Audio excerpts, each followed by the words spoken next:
The book of 2 Samuel begins one of the greatest times in Israel's history that follows on out through the death of David, who we'll see becomes king here in this book in 2 Samuel. The whole book is about him. It carries from just before he becomes king until the very end of his kingship, or just prior to the very end of David's kingship. So from chapter 1 on through, I think, chapter 24, the end of the book, we have not that many years, just, of course, 40 in their entirety, 40 years of David's rule, on into the very beginning of Solomon, his son's rule, one of the greatest, probably the greatest time that Israel, since the beginning of the monarchy, even unto this day, has had. It was a time not only of political and economic and financial prosperity, but a time of spiritual prosperity, because you can only prosper so much as your leader is prospering.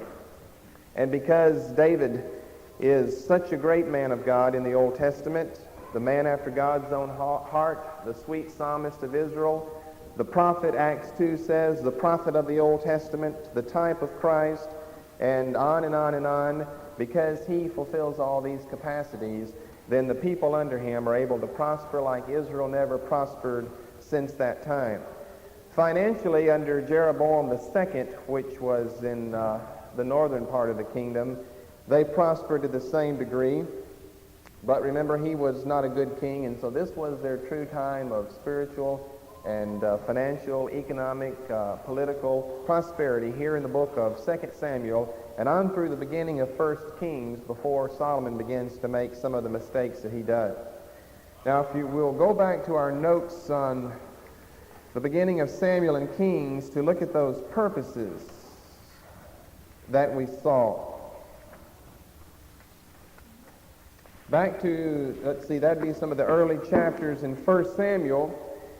We saw that a purpose for Samuel and Kings, these four prophetic but historical books, remember they're prophetic only because they were written by a prophet and from a prophetic standpoint.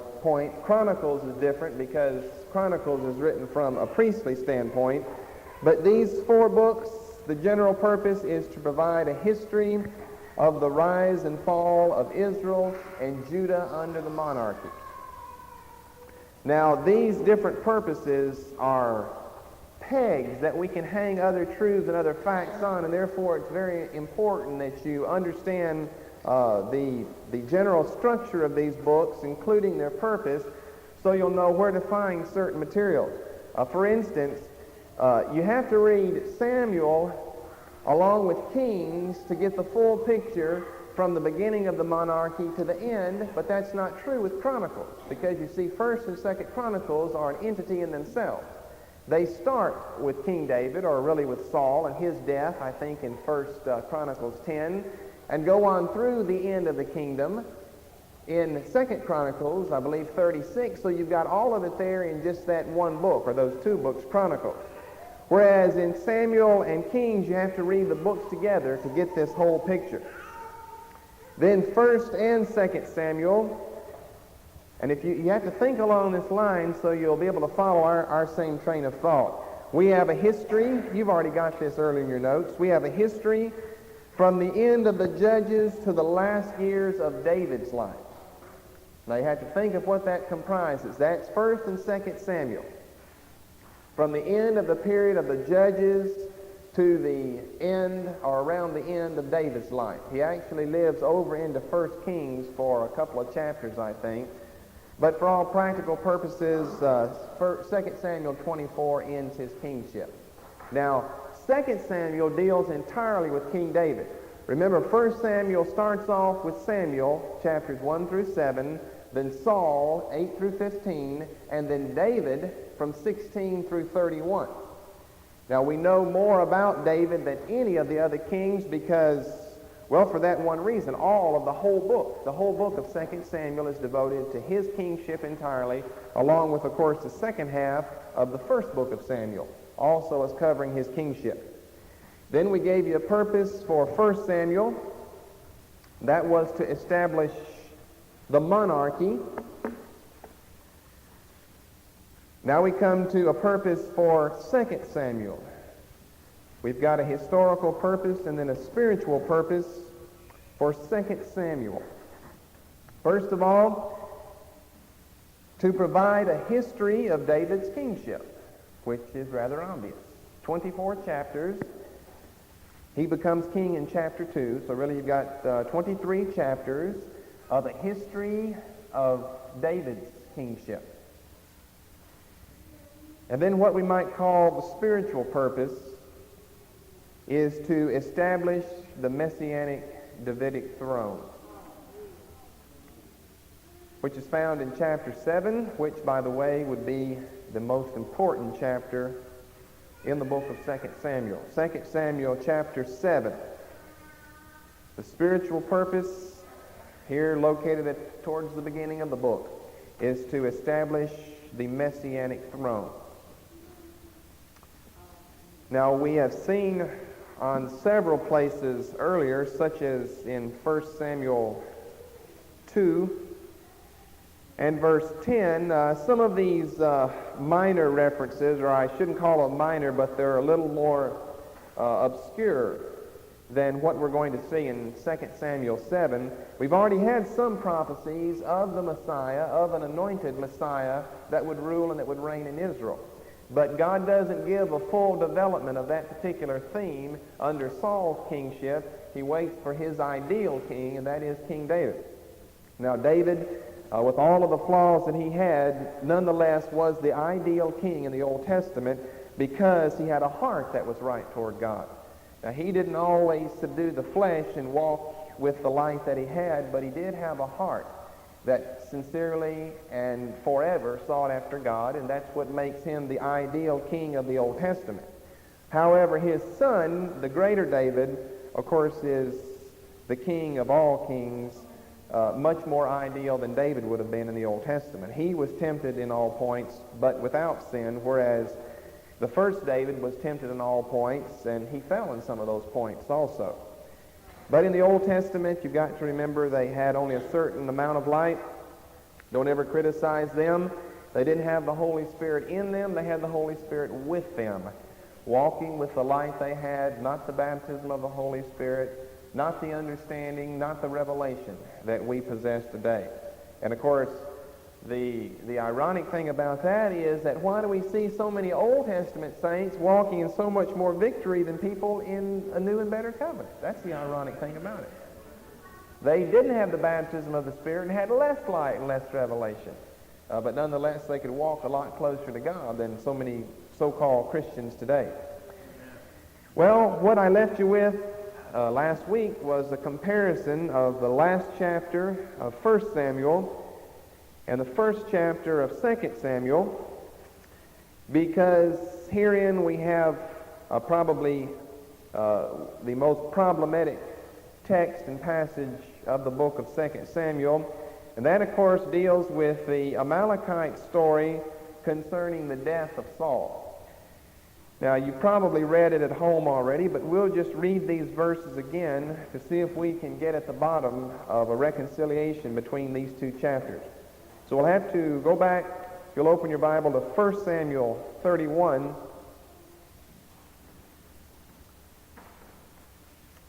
We'll start here with verse 1, a short chapter, giving us, of course, the end of Saul's life here in 1 Samuel 31. Now the Philistines fought against Israel, and the men of Israel fled from before the Philistines and fell down slain in Mount Gilboa. And the Philistines followed hard upon Saul and upon his sons, and the Philistines slew Jonathan and Abinadab and Malchishua, Saul's sons. And the battle went sore against Saul, and the archers hit him, and he was sore wounded of the archers. Then said Saul unto his armor-bearer, Draw thy sword, and thrust me through therewith, lest these uncircumcised come and thrust me through and abuse me. But his armor-bearer would not, for he was sore afraid. Now, he wasn't afraid that they would kill him because he goes on to see we go on to see they mutilate him in the end of the chapter. He didn't want to be, tampered with while he was still alive. That was what he didn't want. But his armor-bearer would not, for he was sore afraid. Therefore Saul took a sword and fell upon it. And when his armor-bearer saw that Saul was dead, then he fell likewise upon his sword and died with him. So you've got a loyal armor-bearer that was like King David in one regard, and that was he was afraid to stretch forth his hand and touch the Lord's anointed, which David said time and time again, I'll let him either descend into battle and die, or he'll die of old age, or either the Lord will smite him down, but God forbid that I should stretch forth mine hand and touch the Lord's anointed. And his armor-bearer feels the same way. I'm not going to kill him, even though that's what he asked for me to do. Now, no problem so far until we go to 2 Samuel. Now, it came to pass after the death of Saul. So this first verse just links the book to 1 Samuel, because you wouldn't know what death he was talking about unless you had 1 Samuel. When David was returned from the slaughter of the Amalekites, that links it to chapter 30, when David went after the Amalekites after they had destroyed the city of Ziklag, which had been given to him by Achish, king of Gath. And David had abode 2 days in Ziklag, and it came even to pass on the third day that, behold, a man came out of the camp from Saul with his clothes rent and earth upon his head. And so it was, when he came to David, that he fell to the earth and did obeisance. And David said unto him, From whence comest thou? And he said unto him, Out of the camp of Israel am I escaped. And David said unto him, How went the matter, I pray thee, tell me. And he answered, That the people are fled from the battle, and many of the people also are fallen and dead, and Saul and Jonathan his son are dead also. David said to the young man that told him, How knowest thou that Saul and Jonathan his son be dead? So he wants to get, a complete and accurate account to make sure that they really are dead. The young man that told him said, As I happened by chance upon Mount Gilboa, behold, Saul leaned upon his spear, and lo, the chariots and horsemen followed hard after him. And when he looked behind him, he saw me and called to me, and I answered, Here am I. And he said to me, Who art thou? And I answered him, I am an Amalekite. And he said unto me again, Stand, I pray thee, upon me, and slay me, for anguish is come upon me, because my life is yet whole in me. So I stood upon him and slew him, because I was sure that he could not live after that he was fallen. And I took the crown that was upon his head and the bracelet that was on his arm, and have brought them hither unto my Lord. Then David took hold on his clothes and rent them, and likewise all the men that were with him. And they mourned and wept and fasted until even for Saul and for Jonathan his son, and for the people of the Lord, and for the house of Israel, because they were fallen by the sword. Now, you can tell right away on the surface, we've got a contradiction between the account that's given us over in 1 Samuel and the account that's given us here in 2 Samuel. And we can sum all the views up under two categories. First of all, either the Amalekite is simply telling a lie, which is one view, or there must be some harmonization and reconciliation between these two chapters. In other words, they give the same account, but only various details of the same account. And therefore, we're going to have to study them carefully and put these two accounts together. So either you've got a lie, a forgery, a fabrication, a falsity here by the Amalekite, or you've got the same story, but we're simply enlightened insofar as a variety of other details are given unto us. Now in 1 Samuel in 31:3, we see that Saul has been actually struck with an arrow. It says that he was wounded of the archers. Now this is why he goes on in verse 4 and asks to die, or either decides eventually to put himself to death. So we see that he's actually been struck. Now if we go back over chapter 1 and compare, We're told in verse 6, oh, well, let me say something before we get to that. If you go back earlier in this chapter, let's see, verse 2, now remember this is an Amalekite. Remember what we taught last week about the Amalekites. Most severe language reserved for them because they're such a bitter enemy against Israel. Notice in verse 2, this Amalekite comes with his clothes rent, and earth upon his head, and he comes falling down doing obeisance to David. Now that's an interesting situation right there. You don't want to, most people skip over that in trying to get the story together. Well, that's interesting that this fella evidently knew enough to come and tear his clothes, put earth on his head, a Hebrew way of mourning and showing one's sorrow and penance, and he falls down and does obeisance to David. David goes on to ask him, where is he from? Verse 5, he wants to get to the bottom of the story. How do you know that Saul and Jonathan are dead? Then he tells us in verse 6 that it was just a chance, just by chance. I happened on Mount Gilboa, and I saw that Saul leaned upon his spear, and lo, the chariots and horsemen followed hard after him. Well, you get the imagery of 31 in verse 3. There'd be no purpose of him leaning there upon his spear unless probably he had been struck by an arrow, and that's what was holding him up. Rather than being down on the ground, he's leaning on his spear, and that's what's holding him up. All right, so far so good. If that's the true account, then there's no problem in reconciling the two. Then going back to 31 in verse 4, Saul says, "Draw thy sword and thrust me through therewith, lest these uncircumcised come and thrust me through and abuse me." So he wants to be killed here. You've got to look at all the details. He wants to be killed by a sword. He wants it to be done, first of all, by his armor bearer. And he wants it to be done for the reason of keeping him from the Philistines. He doesn't want the Philistines to be able to play around with his body while he's still alive. All right. I don't know if you can write fast enough to get all that down, but you can at least see what we're saying. Back to chapter 1, verse 7. When he, Saul, looked behind him, he saw me and called to me, and I answered, "Here am I." And he said to me, "Who art thou?" And I answered him, "I am an Amalekite."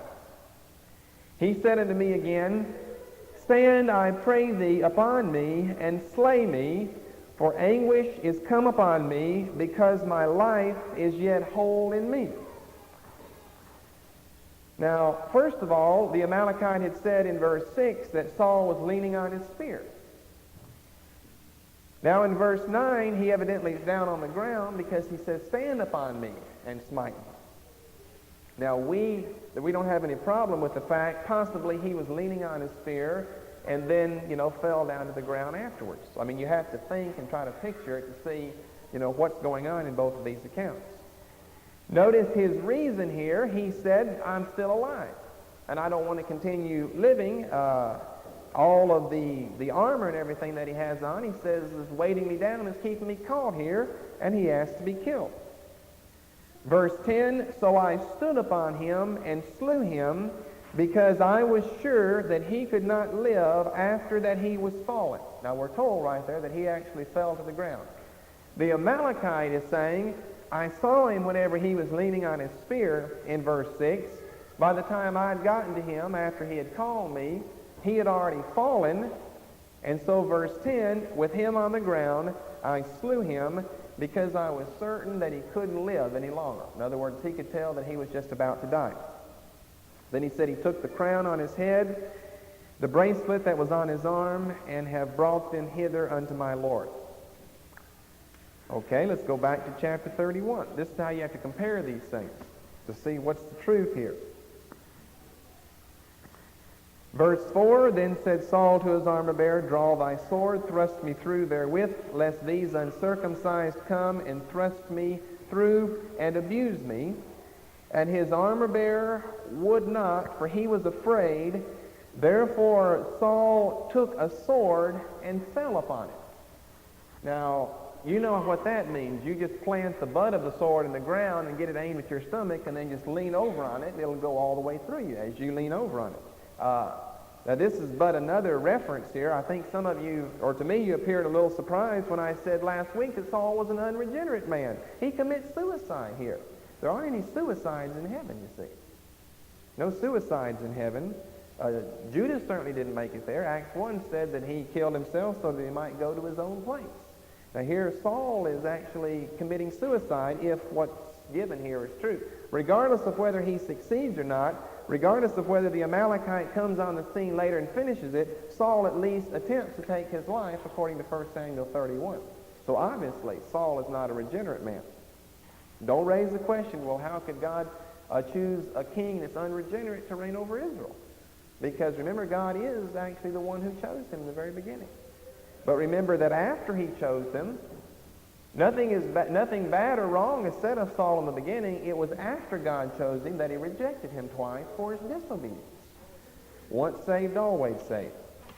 Verse 5, and when his armor-bearer saw that Saul was dead, he fell likewise upon his sword and died with him.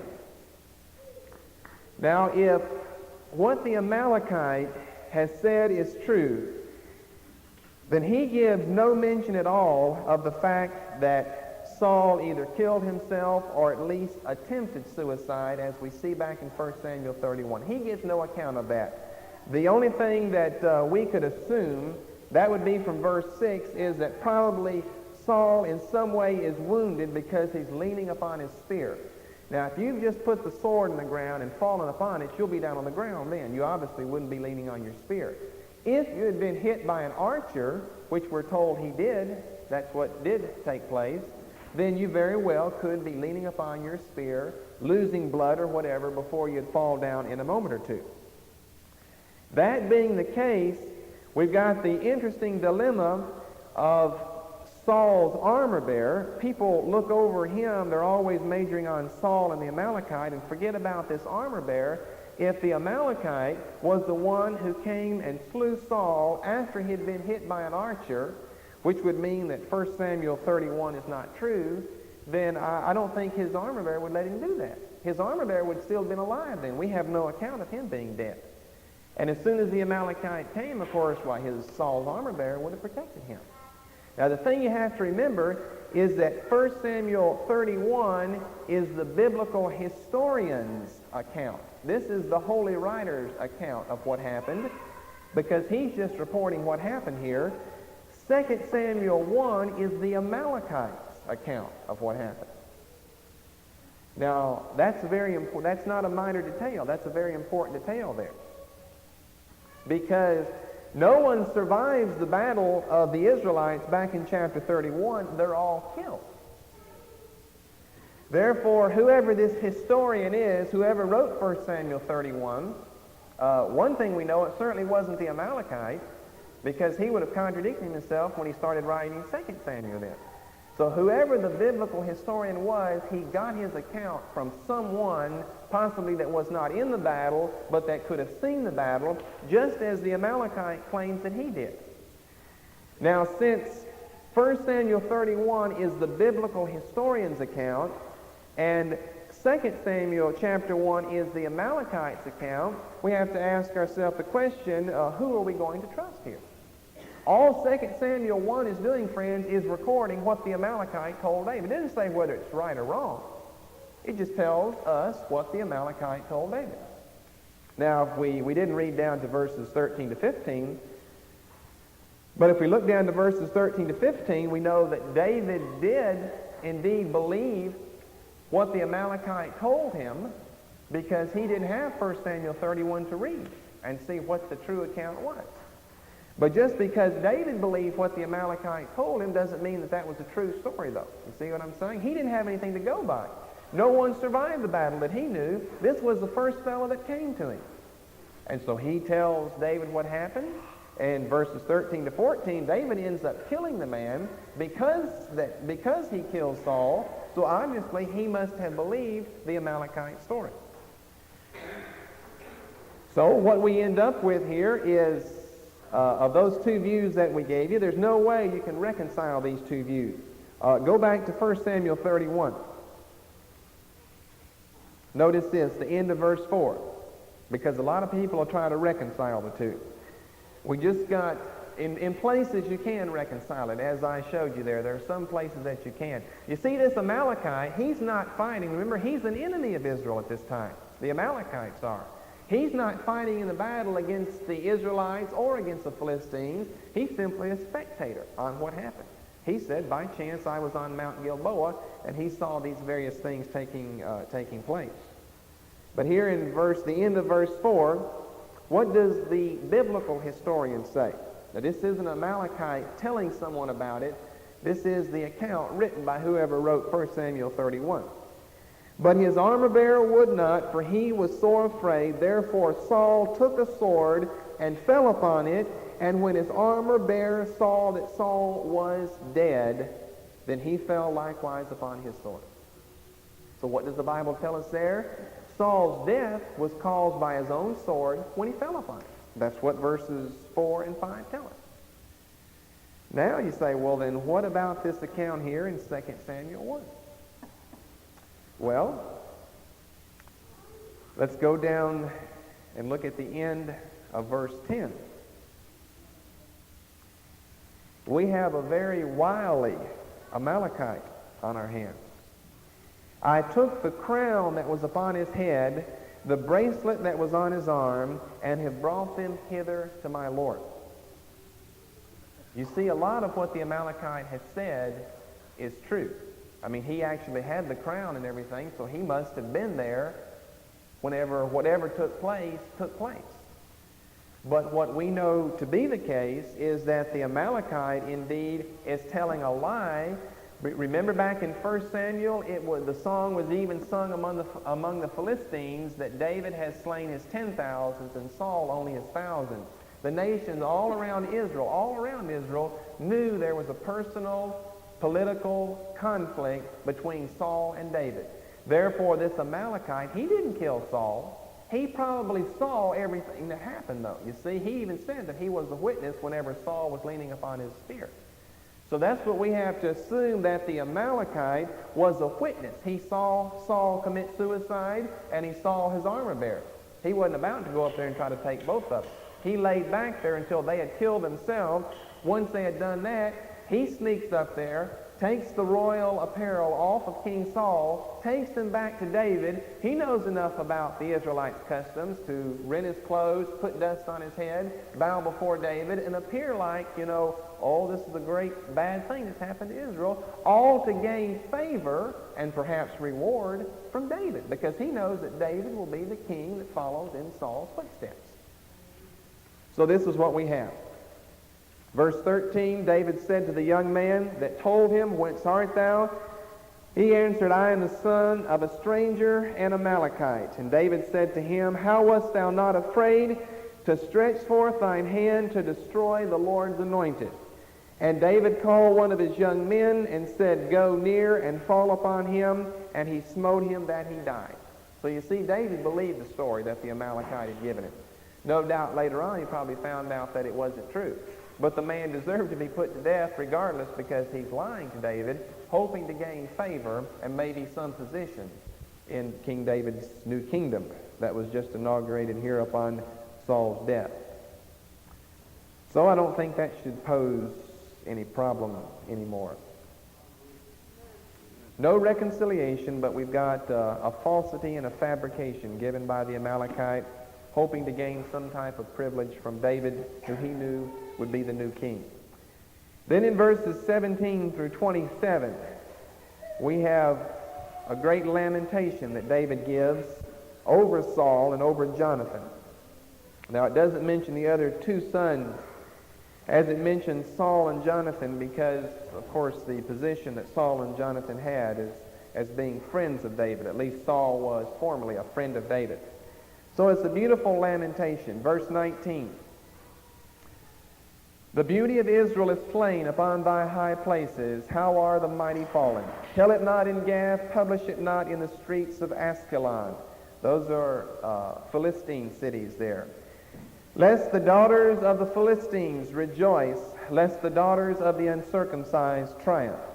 Ye mountains of Gilboa, let there be no dew.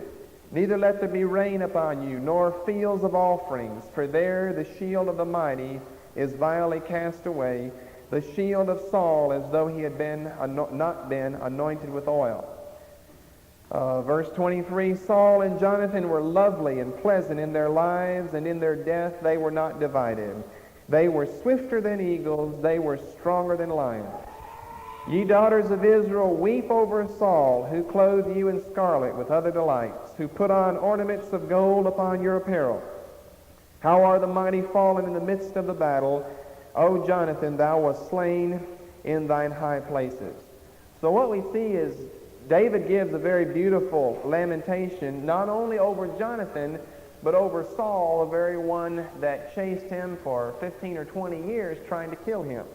You see again David's magnanimous character in so willing to forgive Saul for what he had done before. I mean, this would be a time to say, Saul, you got just what you deserve. But he praises Saul and Jonathan as being swifter than eagles and stronger than lions. Then verse 26 is very enlightening. I am distressed for thee, my brother Jonathan. Now remember, Jonathan is not David's age. I think we said that last week. He's 25 or 30 years older than David, which is easy to prove if you look at the chronology here. But most people picture them again as teenagers together. And Jonathan is more than old enough to be David's father. Because you see, we see him commanding an army way back there, Saul, before David's even born. And I mean, you've got to be 25 or 30 years old before you're going to be commanding one of the armies of Israel. And David's not even born at that time. I am distressed for thee, my brother Jonathan. Very pleasant hast thou been unto me. Thy love to me was wonderful, passing the love of women. For the continuation and relationship and appreciation between the two. Not anything unnatural. I'm not talking about that. I'm just talking about a godly spiritual love, either between two males or between two females. David gives an example. He says to Jonathan, your love was better than the love that a woman could give me, because it didn't sting in the end like a woman's love would. How are the mighty fallen and the weapons of war perished? So in chapter 2, we come to the second of three anointings of David. The first one was given by whom? Samuel. That was the private anointing. Here David has his second anointing to be king, and that is king over Judah and over at least part of the tribe of Benjamin. It came to pass after this that David inquired of the Lord, saying, shall I go up into any of the cities of Judah? And the Lord said unto him, go up. And David said, whither shall I go up? And the Lord said, unto Hebron. David went up thither, his two wives also, Ahinoam the Jezreelitess, and Abigail, Nabal's wife, the Carmelite, and his men that were with him did David bring up, every man with his household. You see, he had 600 followers, remember. And they dwelt in the cities of Hebron, and the men of Judah came, and there they anointed David king over the house of Judah, which he will be king and in Hebron for 7.5 years. Now in verse 8, we have Abner, he's related to King Saul and therefore related to Ishbosheth.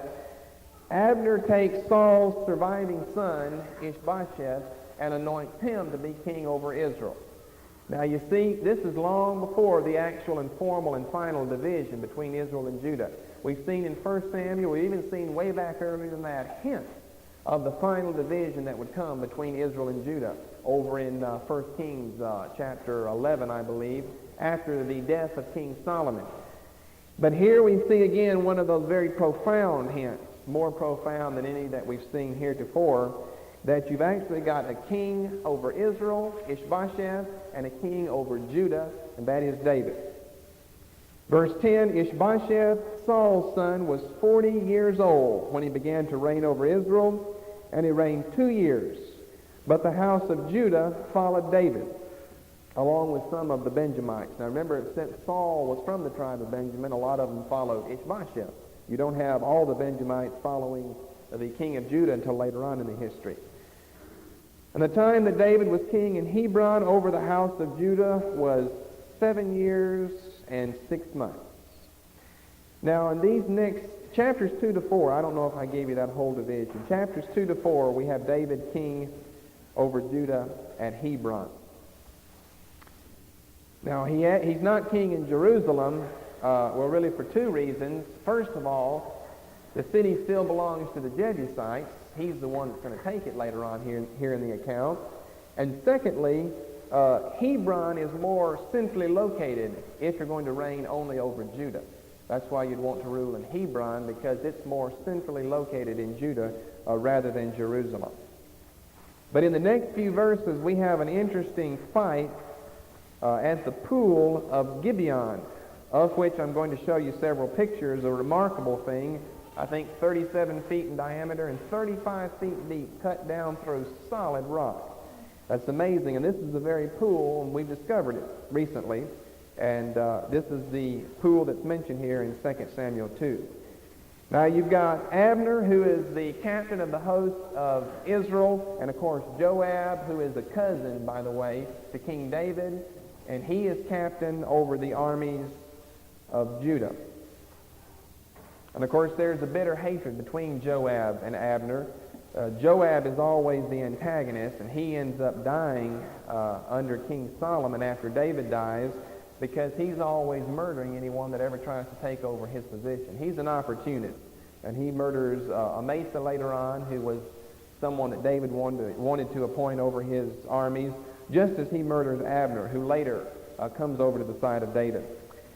So anyway, Abner, the son of Ner, and the servants of Ishbosheth, the son of Saul, went out from Mahanaim to Gibeon. Joab, the son of Zeruiah, the servants of David went out and met together by the pool of Gibeon. And this is really interesting. And they sat down, the one on the one side of the pool and the other on the other side of the pool. Now this thing, remember, is 35 feet deep here. And it doesn't mean the water comes to the top. The water's way down in the bottom. So they're not going to be jumping across this pool fighting each other here. And Abner said to Joab, "Let the young men now arise and play before us." And Joab said, "Let them arise." Now the word play there is not how we mean the word.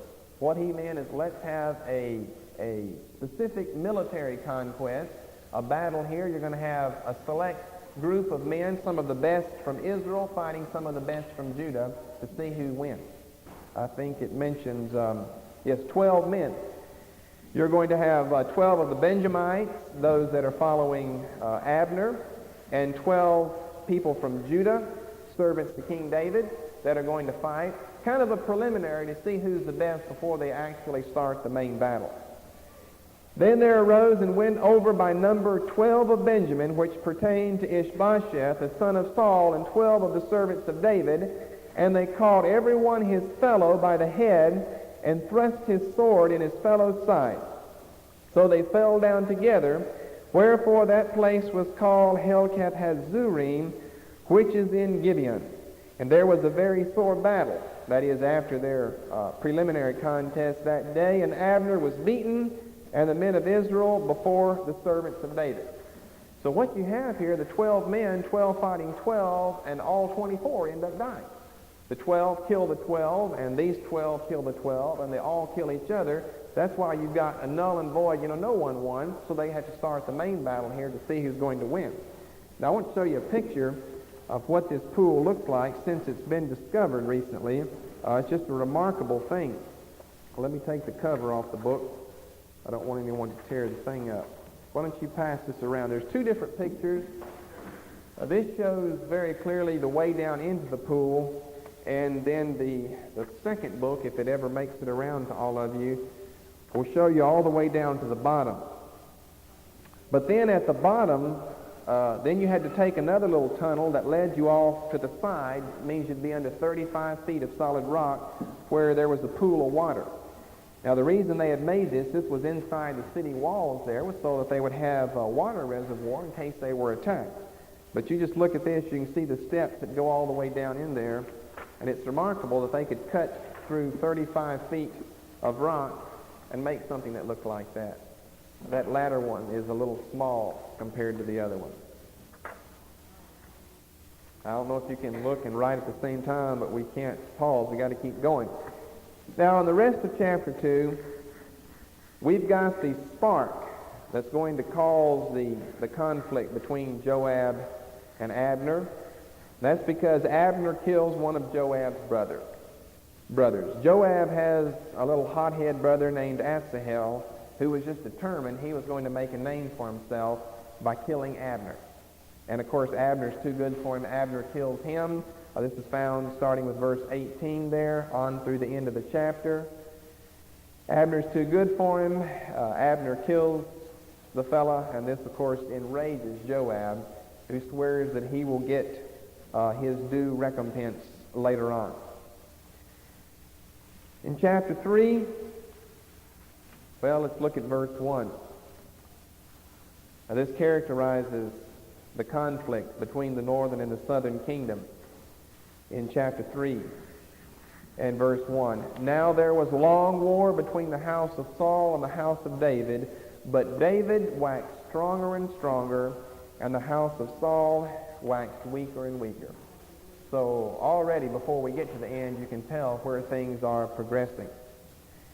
Then another interesting thing that you have in this chapter is that whenever Ishbosheth has become king, that means that you automatically possess all the concubines that your father possessed whenever he was king. They just automatically went to you. And it was the sign of the kingship in that if you had the concubines that belonged to the former king, then that was just about the same as saying that you are king. So the interesting thing that happens here that's a little difficult because we don't have this in our culture to understand is that Abner is accused by Ishbosheth of going into one of Saul's concubines, which would be the same as saying he was claiming the kingship for himself. Now this just enrages Abner, and as a result, he defects and goes over to the side of David. Now right away you can tell what's going to be the problem here. David's got two commanders-in-chief now of his army. He's got Joab and he has Abner. Both of them hate each other. So that's why we're going to end up with the death of, either one or both of them. Now whenever he decides to come over to David's side, one thing that David requires, we see down here in verses 15 and 16, is that he get his wife back. You see, he had been given Michal earlier for 200 foreskins of the Philistines, and at some later time, she evidently was taken away from him. So what he asked is to get his wife back. She'd already been married to someone else, and her poor husband just goes following along weeping behind her because his wife's being stolen from him. But it really belonged to David. He had married her first there. And finally, Abner says, you better go home and return, and so he has to turn around and go back. Then, the end of the chapter, we've got Joab murdering Abner. Now, in each one of these cases, when someone is killed, David always makes a public lamentation and proclamation over the dead so that all Israel can see he's not the one responsible. And it even says later on, let's see, verse 36, all the people took notice of it, and it pleased them, as whatsoever the king did pleased all the people. For all the people and all Israel understood that day that it was not of the king to slay Abner, the son of Ner. Because if you hadn't witnessed it and you lived in Israel, you might assume, well, David probably commanded Joab to kill him. But David always takes pains to make sure the Israelites, those in the northern division, in the northern section, see that he's not the one responsible for this bloodshed. Chapter 4, Ishbosheth is slain by two renegades. Just like the Amalekites, they think they're going to do David a service and get some reward. And just like the Amalekite, David kills them whenever they come and tell him, because he said Ishbosheth was the king, and so you slew the Lord's anointed there. Then in chapters 5 and 6, we have David becoming king over all Israel. Then came, Ishbosheth now has died in chapter 4, and that just paves the way in chapter 5 for David to become king of all Israel. He's been king of Judah in Hebron for 7.5 years. And he'll become king now for 33 additional years, giving him a reign of 40 and 1/2 years overall. Then came all the tribes of Israel to David unto Hebron, and spake, saying, Behold, we are thy bone and thy flesh. As in time past, when Saul was king over us, they said, we really knew that you were the one in charge. Thou wast he that leddest out and broughtest in Israel. And the Lord said to thee, Thou shalt feed my people Israel, and thou shalt be a captain over Israel. So they anoint him king. So this makes David's third anointing, his second public one, but the one that commissions him to be king over all Israel. David was 30 years old when he began to reign, and he reigned 40 years, which means David lived out his 70 years. He died when he was 70 years old. In Hebron he reigned over Judah 7 years and 6 months, and in Jerusalem he reigned 33 years over all Israel and Judah, which gives him the reign of 40 years and 6 months, or to round it all, 40 years. Now the first step that David does is to take the capital of Jerusalem. And he's going to move his capital now from Hebron, which is south of Jerusalem, which is too far south to be the capital of the whole nation. You see, that's what's even true of states here in this country. You've sometimes got, well, in Tennessee, the state that I was born in, Memphis is by far the largest city there, but Memphis is way down in the southwestern corner, and you can't have a capital that's that far away from everything in the state. Therefore, Nashville is the capital because it's located right in the center of the state. And that's what they try to do in most states, make a capital that's somewhere central so that everyone has an equal distance to have to travel to get there. So David's smart enough to realize Hebron's not going to be a good capital. Therefore, the first thing he does, beginning with verse 6 here of chapter 5, is to go up and take Jerusalem. And Jerusalem will remain the most important city, all the way through the millennium. Well, even past that, all the way to Revelation 21, Jerusalem remains important. I saw a new heaven, a new earth. I, John, saw, Revelation 21:2, the holy city, New Jerusalem, coming down from God out of heaven, prepared as a bride adorned for her husband. So you see, the city and the name Jerusalem remains important even past the millennium, all the way into the eternal state. And it gains its importance right here in 2 Samuel 5. This is where you trace its importance back to 2 Samuel 5, because the King David, the type of Christ, is going to be the one who takes the city for his capital. The king and his men went to Jerusalem unto the Jebusites, the inhabitants of the land, which spake unto David, saying, Except thou take away the blind and the lame, thou shalt not come in hither, thinking David cannot come in hither. In other words, that was a taunt.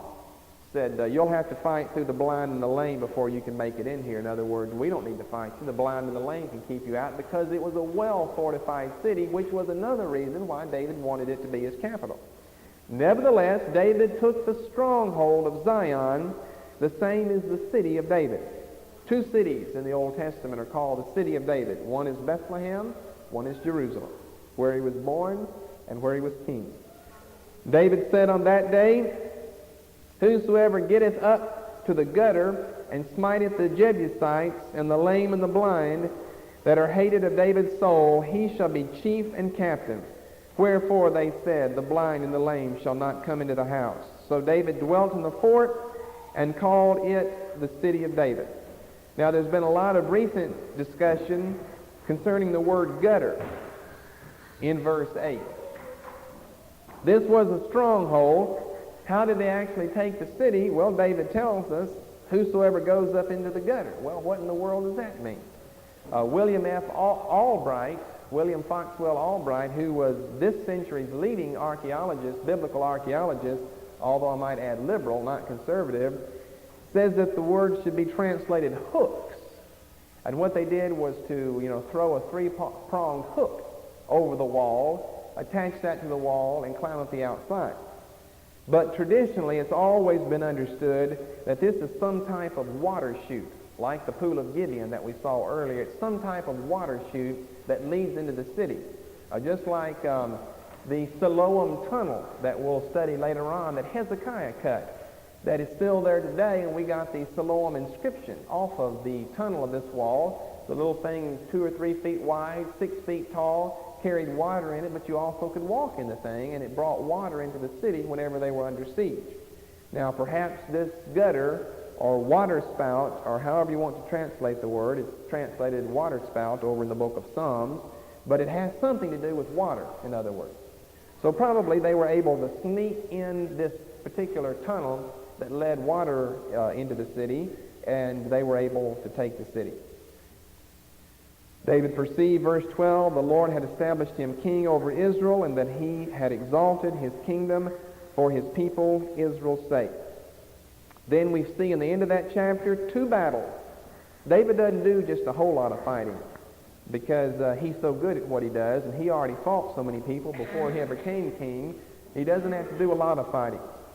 But in the end of chapter 5, fights 2 battles with the Philistines. Question? Yeah, I was wondering if Jerusalem is the same place as Salem where Melchizedek came from. No. You read Hebrews 7, it'll tell you what that word means. You see it in the shortened form over in the book of Psalms, but no, that's a popular belief that Salem is just the short name of Jerusalem. But that's not true, though. Okay, chapter 6, we have David bringing the ark into the city. Now, where's the ark been all along? It's been at Baali. What's Baali another name for? Kirjath-jearim. How long has it been there?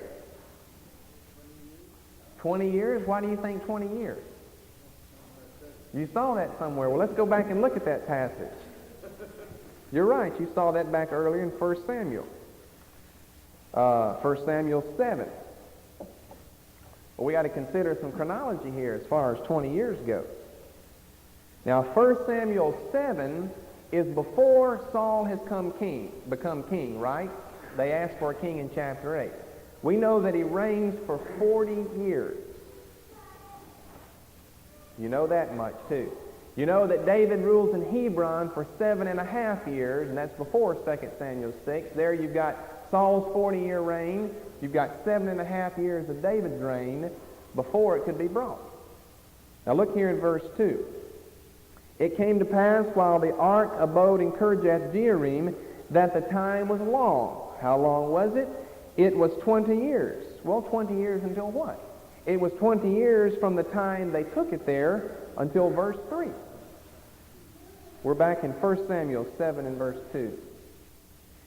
And I said it was 20 years from the time when they took the ark to Kirjath-jearim, once the Philistines had destroyed Shiloh, between then and verse 3. You just got a long 20-year period of silence, where Samuel is remaining the judge, the leader of Israel, making his circuit among the 3 cities there in southern Israel, southern Palestine.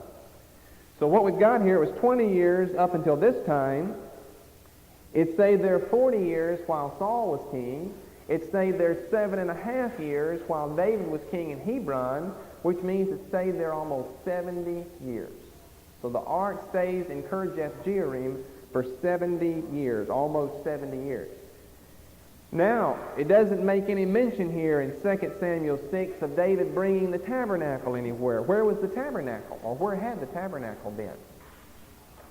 Where? Someone said it, Nob.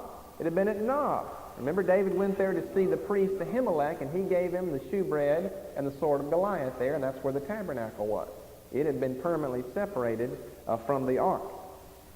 Now, if you look down in verse, what he does here, he goes to the house of Abinadab and takes the ark, and of course you have the death of Uzzah because they're disobeying God. He said that the Korathites were supposed to carry the ark on poles on their shoulders, and they're putting it on an oxen cart and carrying it. And that's why the man dies. It's not just because he touched it. They're disobeying God in the way that they're transporting the ark. He's very concerned about particulars when it comes to things like that. But in verse 17, the word shouldn't be tabernacle there. The tabernacle has been lost, and we have no idea what happened to it. The word should be tent. David simply pitches a temporary tent, not the old tabernacle from the time of Moses, but he pitches just temporary homemade tent here to keep the ark in. Now, if you ask what happened, to the lampstand and all those things, well, remember, they're gone too, of course. But remember, whenever Solomon comes on the scene, he's got 10 golden lampstands, not just one. We've had one all before this. And he has more loaves of bread, because once they actually go into the temple as opposed to the tabernacle, then a lot of the furnishings are changed in there. So a lot of the things, the tabernacle and a lot of the things in it were lost at this time. Chapter 7 is the great promise of the Davidic messianic throne, where the prophet comes to David and says, I'll establish your throne forever and ever. And if you'll turn over to Luke, we'll show where this very thing is said over in Luke chapter 1, verse 32. Thou shalt call his name Jesus. He shall be great. He shall be called the Son of the Highest. And the Lord God shall give unto him the throne of his father David. And he shall reign over the house of Jacob forever. And of his kingdom there shall be no end.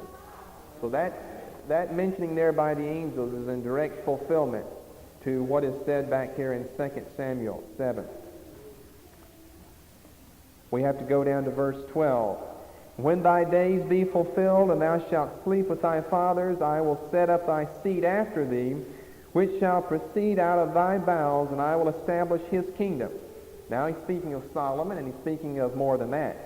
He shall build an house for my name. Well, Solomon did that. And I will establish the throne of his kingdom forever. Well, Solomon died not too long after that, so he must be going beyond that. I will be his father. That would apply to Solomon in Christ. He shall be my son. That would apply to both of them. If he commit iniquity, I will chasten him with the rod of men and with the stripes of the children of men. Well, that applies to both of them also. One of them committed the sins, and one of them bore the sins of men. But my mercy shall not depart away from him, as I took it from Saul, whom I put away from thee. And thine house and thy kingdom shall be established forever before thee, and thy throne shall be established forever. So it's the messianic Davidic promise of the perpetual eternal throne in Judah that would be occupied by David's son. Chapters 8 through 10, we have various battles that are fought by David. In verse 4, we have to reconcile this to the account over in 1 Chronicles. Verse 4 should read, And David took from him 1,000 chariots and 7,000 horsemen. That's what Chronicles tells us, and that's the correct number. The Samuel number, 100 horsemen, 700 is wrong. It should be 7,000 horsemen. And up in verse 13, where you read the Syrians, that should be the Edomites. David got him a name when he returned from smiting the Edomites in the Valley of Salt. Now, the Syrians live up in Damascus. They're also called, well, we know them today by the name the Arameans. They were called Syrians in Bible days, but we call them Arameans, or generally that's how you'll see their name written. That's up north of Israel. The Valley of Salt is down south of the Salt Sea. The only people that are down there he could be fighting, which he goes right on to mention in verse 14, are the Edomites. So the Syrians in verse 13 should be the Edomites. Chapters 11 and 12, we have the beginning. Well, I shouldn't say the beginning. It's, I guess, the dramatic beginning to all of David's troubles. He began his troubles when he started marrying too many women, and he's already been married to a lot of women before this, which is exactly what Deuteronomy 17 forbade the king of Israel to do, to multiply wives to himself. So David's already missed it earlier, but when he adds adultery along with the next wife and the murder of her Hittite husband Uriah, then David is in trouble. That's a familiar account. But David, we're told there in chapter 11, should have been out fighting whenever the kings were wont to fight. Instead, he was back in Jerusalem relaxing. Then chapters 13 through 20, can't possibly look at all that. That's simply problems relating to Absalom. One of the curses that the prophet put on David was that you would have evil in your house. And we have Amnon raping Tamar, who is the half-sister, the half-brother of Absalom. And as a result, Absalom becomes furious. 2 years later, kills his half-brother Amnon. And as a result, you've got Absalom fleeing from David, perpetual trouble on through chapter 20 with Absalom. In chapter 21, we have the 4 giants that are slain by some of David's men, including Goliath's brother. Goliath had a brother just like himself. David killed Goliath, and someone else killed his brother. Chapter 22 is the Psalm of David, much of which can be found in Psalm 18. Then chapter 23, we have first of all a psalm and a prophecy of David, and then we have a list of David's mighty men. A little bit confusing on reconciling all these, and we're not going to take the time to, but they can be reconciled between the Chronicle account and the Samuel account of David's mighty men. And then the end of the book, the last chapter, chapter 24, we have David's sin of numbering the people. We do have to reconcile one thing here. It appears in verse 13. Probably 3 years of famine, or 3 months before your enemies, or 3 days of pestilence, because that's what 1 Chronicles 21 says. That way you'd have all 3. 3 years famine, 3 months fleeing before your enemies, or 3 days pestilence. Whereas 2 Samuel has 7 years famine, Chronicles has 3. So David's sin of numbering the people wasn't wrong to number them back in the book of Numbers. That's what God commanded them to do, to gather the people together and number them by their families and by their fathers' houses. But here David is going to be putting his confidence and his trust in them. Therefore it becomes sin to him, and therefore you've got 70,000 men that are killed by the angel of the Lord as a result of that. So that pretty much ends David's career. He carries over, like I said, a few chapters. Let's see, I think 2 chapters in 1 Kings, but that'll come next time, and that'll start with Solomon. A good memory verse from the whole book is chapter 22 and verse 31. As for God, His way is perfect. 22:31. For a complete list of Brother Ross's